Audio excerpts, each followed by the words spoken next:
Grace tabernacle apostolic search உள்ளான மனிதன் புதிய நாளுக்குள் அனுதின தியானம். செவ்வாய்க்கிழமை ஆடி மாதம் 7ஆம் தேதி 2026ஆம் ஆண்டு. இன்றைய தியான தலைப்பு ஆயத்தமாயிருங்கள். இன்றைய தியான வசனம் மத்தேயு 24ஆம் அதிகாரம் 44ஆம் வசனம். நீங்கள் நினையாத நாளிகையிலே மனுஷகுமாரன் வருவார், ஆதலால் நீங்களும் ஆயத்தமாயிருங்கள். தியானம்.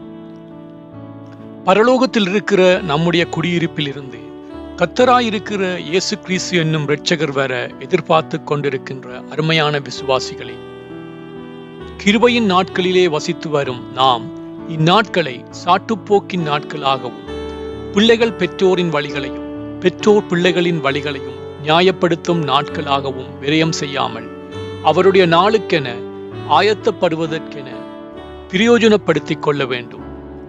ஆயத்தமற்றவர்களாக இருப்பவர்களுக்கு உரைக்கப்பட்டிருக்கும் சத்திய வார்த்தை நிறைவேறும். ஏனெனில் அந்நாளையும் அந்நாளிகையும் என் பிதா ஒருவர் தவிர மற்றொருவனும் அறியான், பரலோகத்தில் இருக்கிற தூதர்களும் அறியார்கள்.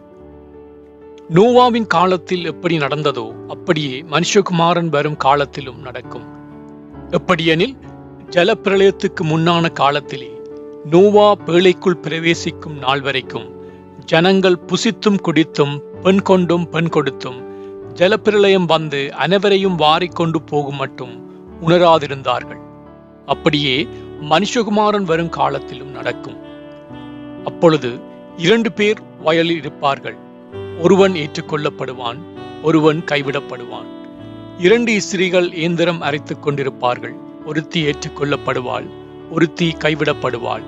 உங்கள் ஆண்டவர் இன்ன நாளிகையிலே வருவார் என்று நீங்கள் அறியாதிருக்கிறபடியினால் விழித்திருங்கள்.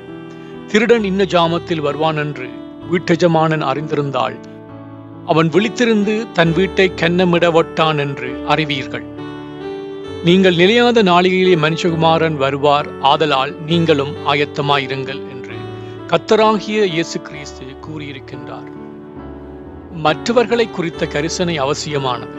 ஆனால் விசுவாசிகளாயிருக்கிற பெற்றோர், பிள்ளைகள், நண்பர்கள், உறவினர்கள் தங்கள் வழிகளை ஆராய்ந்தறிந்து கர்த்தருடைய நாளுக்கென்று ஆயத்தமுள்ளவர்களாக காணப்பட வேண்டும். வானமும் பூமியும் ஒளிந்து போகும், கர்த்தராகிய இயேசு கிறிஸ்துவின் வார்த்தைகளோ ஒளிந்து போவதில்லை. எனவே விழிப்புள்ளவர்களாக காணப்படுவோமாக. ஜெபம் செய்வோம். வார்த்தையில் உண்மையுள்ள தேவனே, நீர் தந்திருக்கும் கிருபையின் நாட்களை நான் விருதாவாய் எண்ணாதபடிக்கு உணர்வுள்ள ஜீவியம் ஜீவிக்க மன கண்களை பிரகாசிக்கும்படி வேண்டிக் கொள்கின்றேன். இரட்சகர் இயேசு வழியாக ஜெபிக்கின்றேன். ஆமேன். மாலை வாசகம் 1 தெசலோனிக்கேயர் 5ஆம் அதிகாரம் 17ஆம் வசனத்திலிருந்து 22ஆம் வசனம் வரை.